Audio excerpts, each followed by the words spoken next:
Hey everyone, my name is Vlad and today I'm talking about something different than Fujifilm gear, and in this case about this camera, and that is Canon EOS-M, 10 years old, original one, so without M2, M3, so it's just the Canon EOS-M. Just wait a second. Without lens, it's this tiny little thingy.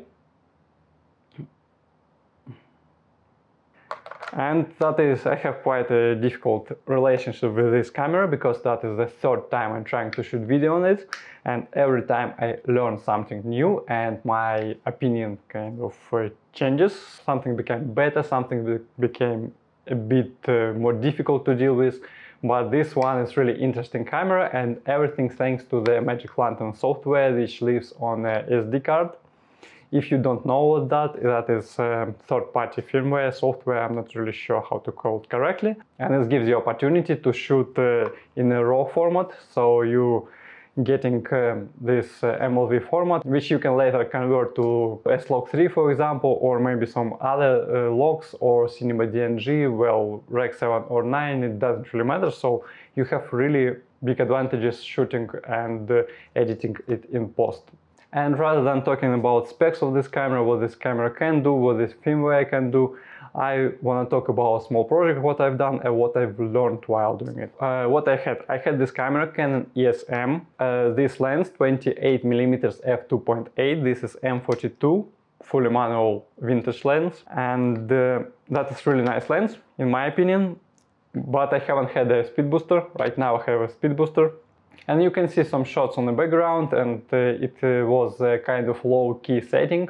Everything is quite dark, and I shoot fully open, so 2.8, ISO 100, 24 frames per second, 5.2K, and 12-bit colors. That was the settings. So first, what you need to know about shooting RAW, if you haven't done it before, is that it takes a lot of space. So I had something like 40 minutes of footage, and that was 131 GB of storage. And that was in a MLV format, which is this camera shoots in, and you need to convert it in a format which you can edit. In my case, that was ProRes 244 LT, and it took about 5 or 6 hours to convert all this 131 GB of data. And it was about the same amount of data after conversions. So that was a lesson for me. I should shoot with more intention. So shooting 6 or 7 minutes clips just in case, wasn't really smart decision.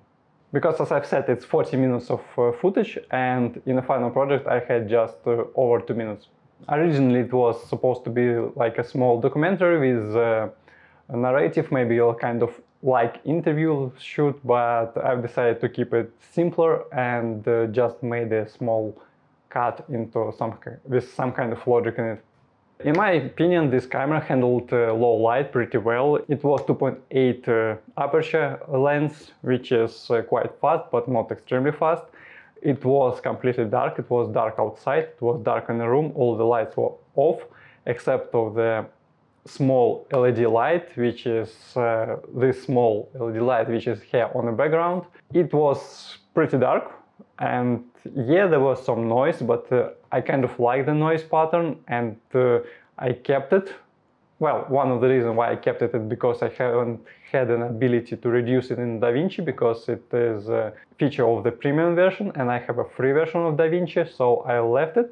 But a lot of shots actually were pretty nice without any noise reducing. There was one shot which was really noisy in the beginning. It's from outside the window, and yeah, that was a noisy one, but even there I haven't reduced any noise, and everything else I think is handled pretty well with just one small light and light from a screen. But as I've said, it was ISO 100, and I wouldn't expect much of the low light performance from this 10 years old camera. It is APS-C sensor. Speed booster should help a lot. Unfortunately, I haven't had it at that time, because it would be really useful.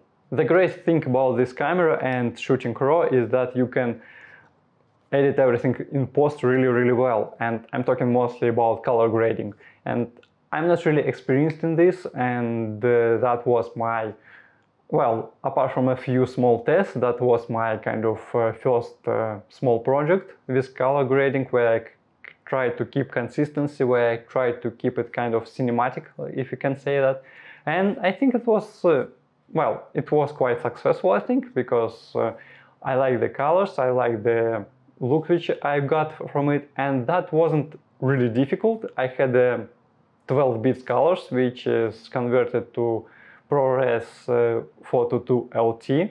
So I'm still figuring out practical difference between 10 bits and 12 bits raw files, and difference between ProRes HQ and LT.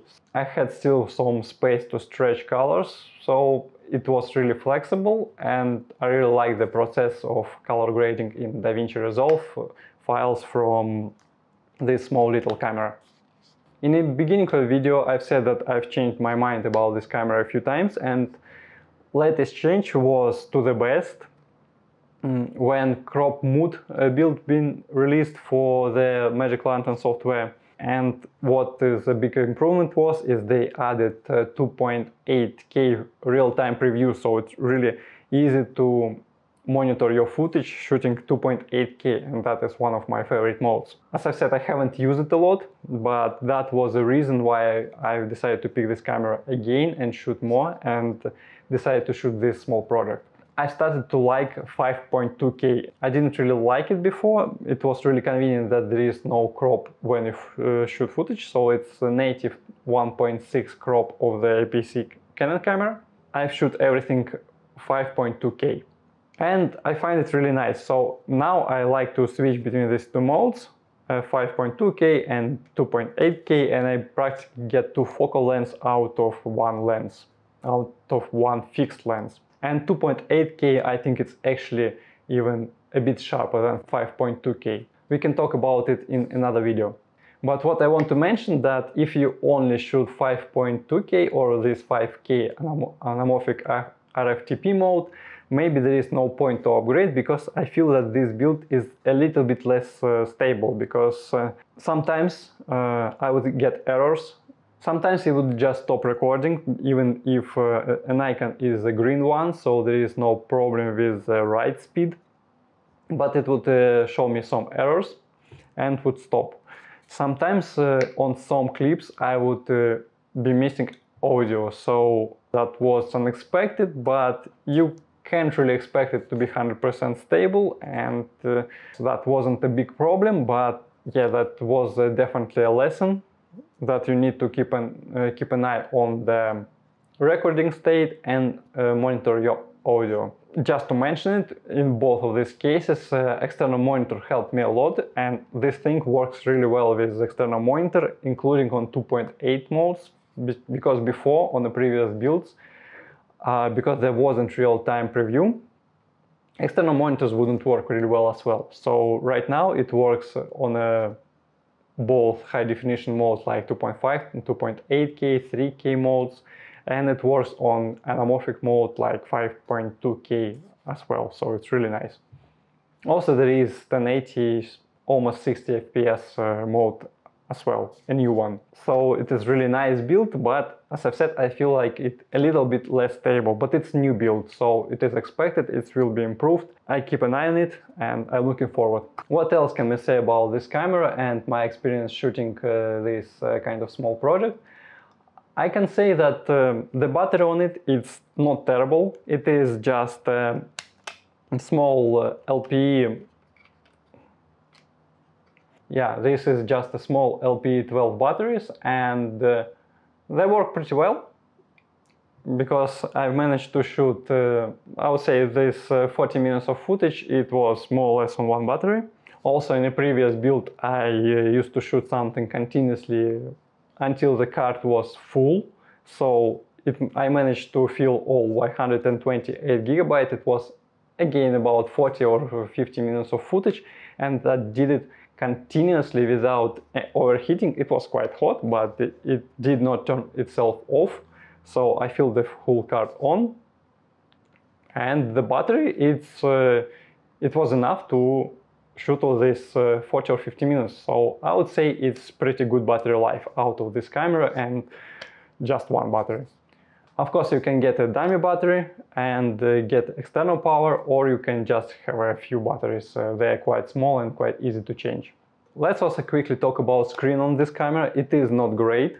But really nice thing that thanks to MLV firmware, it has all the required information. So it has focus peaking if needed. It has a zoom feature which helps you to focus, and also it has a false color if you need to, which is really neat and really helpful. But I mostly use my external monitor because it's bigger, it's much more convenient to use, and also it has better resolution, because resolution on this screen is not the best, and when you use focus peaking or false colors you can see these pixels, and that is not really precise.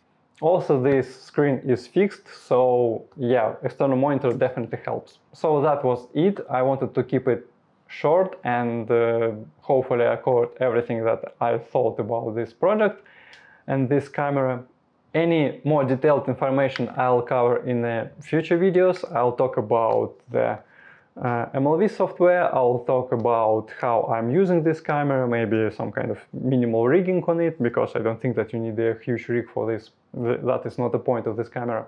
And now you can just look at the finished project. If you haven't seen it already, I have it a separate video as a small clip, but I'll include in this video as well. I hope you like it, and yeah, thank you for watching, and see you again. Bye.